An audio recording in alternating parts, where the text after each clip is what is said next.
Hello guys, so live back again with another video. So if you haven't checked out the channel update I did last video, you should go check it out. But basically we're going to be uploading again, you know, doing a lot more tiers. Like, we're still going to be doing monotype, but like sun ORAS monotype, black and white monotype. We're going to be learning more than just sun moon, and maybe do top 10s and, you know, fun stuff with like lives with friends and top tier plays or whatever. So today we have Alpha versus X. Somehow Alpha made it 2-2 with X. X has some of the best players in monotype, so they were basically expected to stomp Alpha, but they actually put up a good fight, honestly.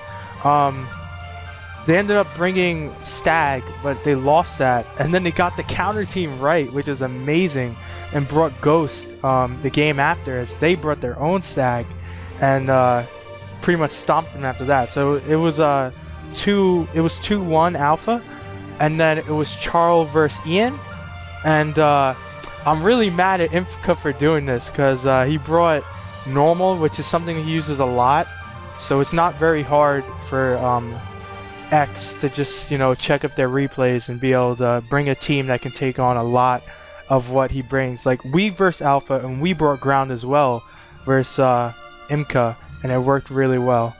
And they ended up bringing ground and ended up winning as well. So now it's 2-2. We have this game versus Sabella and Harpreet. It was they had Bushtis on the roster, but he got subbed out, and then they put Sabella on the roster instead to fight Harpreet, because Lacan was supposed to battle Harpreet earlier, but he brought Magirna like an idiot, and yeah, they had to DQ him and put Sabella in. So we have Harpreet versus Sabella. I don't want to do any spoilers, but this game was something. This game was something.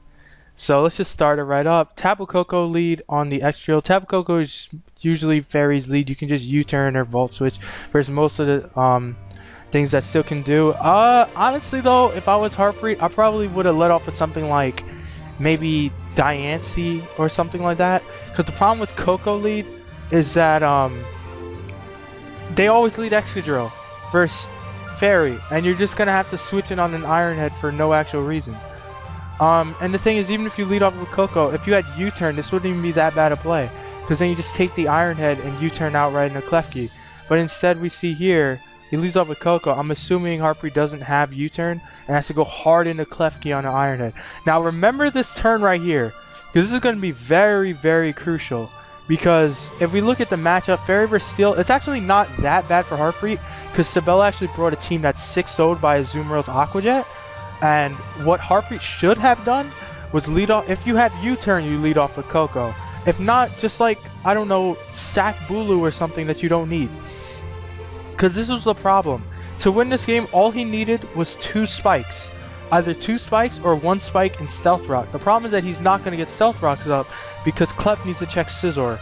So his win con is basically getting up 2 spikes, being able to get up screens, and then set up with his Azumarill and literally click Aqua Jet, Aqua Jet, knockoff, Aqua Jet, Aqua Jet, Aqua Jet. And you'll see right here why that Iron Head damage right there is very, very, very important. So he gets to reflect off on the next Iron Head on the Excadrill. Choose to set up, I think, yeah, a spike here. That was very smart. Set up the spike for the Azumarill. But now you're going to see here, Terrain boosted T-Bolt just straight up knocks Klefki out, which is absolutely horrible for Harpreet, because Harpreet needs another spike to actually guarantee KOs on Sabella's team. So we're going to see right here, he just knocks out the Klefki. He's going to go into his Bulu to try and scare it out with the superpower, as he pulls a double into his Azumarill and gets to play right on the Heatran sack. So now he can safely belly drum up with his Azumarill here. I don't know if maybe he should have just normal belly drum there. If he normal belly drummed here, he could have actually Z-moved right after and then had the HP to take hits later on. But yeah, he knocks out the Heatran here as he gets a little bit of grassy terrain recovery. He's going to just straight up kill Celesteal with the knockoff. Then we're going to see, I think, Magnezone come in thinking that it can take the Aqua Jet, and it straight up falls over.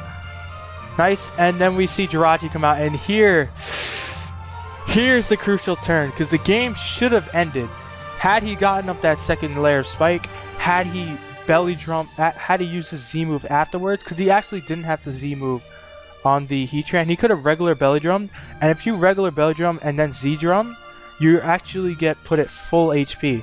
So we're going to see here that the Jirachi is going to live the Aqua Jet and get off a Thunderbolt. And he's running, Thunderbolt Jirachi isn't really a thing in the first place.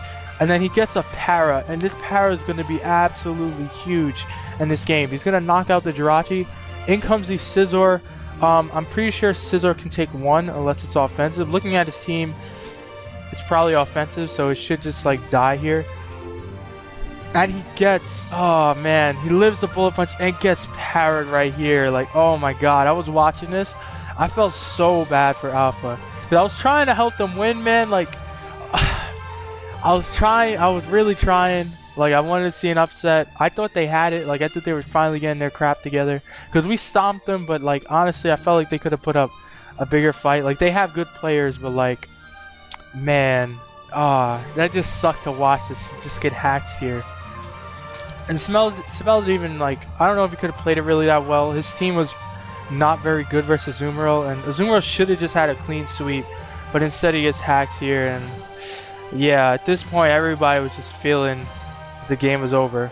So here Clefable's going to be Berry. He's just going to live the Bullet Punch and knock him out with the Fire Blast, and Excadrill is just going to click Iron Head at this point. Clefable's just going to get sacked, obviously. So here, Tapu Koko could have gotten damage off, and then Tapu Bulu could have lived the Iron Head. It was show the calc right here. Excadrill, Tapu Bulu. Now, because Tapu Bulu actually has good defenses. So Iron Head was an 83.9 to 100% chance to kill. So after Stealth Rock, he leaves him at around 88%. So all he has to do is get a low roll, and he can actually live the Iron Head and knock him out with a what is this? And knock him out with a Horn Leech. So right here, he's just going to just get off like a little bit of chip damage with the HP Ice, which doesn't really matter because Bulu has to live this here. But it turns out that Heartbeat actually messed up his set, and it was like Stone Edge Horn Leech, like the print screen is right here. It was Horn Attack substitute SD Stone Edge, so that really sucked there. Like, he could have lived that role and actually won the game, so that was really unfortunate. So X is actually going to move on to semifinals. Karma lost as well, so right now the only leagues left in ULC is Lotus, Soar, X, and Titan, if I'm not mistaken, right? Yeah, so it's going to be X versus Titan and Soar versus Lotus. I will upload our game as well. Hopefully we make it to finals and we win this whole ULC. Make sure to leave a like and subscribe, and I'll see you guys next time with another video.